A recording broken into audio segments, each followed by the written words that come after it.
आजचा सकाळ चहा बिस्किटने स्टार्ट केली आहे. तर आजचं डेली रुटीन तुमच्याशी पण मी शेअर करणार आहे.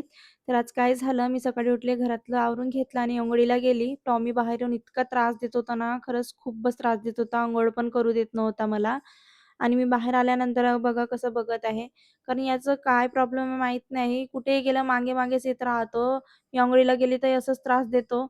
आणि खरंच ना, खूप म्हटलं तर खूप याच्या डोळ्यासमोरच मी दिसत राहिली पाहिजे. तर थंडीचे दिवस असल्यामुळे माझे केस इतके गळत होते ना, तुम्ही बघू शकता किती माझे केस गळत आहे, हेअर फॉल होत आहे.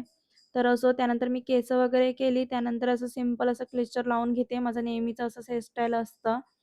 नंतर मी माझ्या मुलीला हेअरस्टाईल करून दिली. तिला हेअरस्टाईल म्हटलं तर फार आवडतं, पण मला जास्त काही हेअरस्टाईल टाकताच येत नाही. तर हिच्यासाठी तरी मला हेअरस्टाईल नाही का शिकावं लागतं. तर नंतर याने दुपारीला आले होते, तर आमच्यासाठी खाऊ आणले आणि मला ना थंडीच्या दिवसामध्ये खूप डोकं दुखतं, तर मी कॉफी बनवून पीत असते.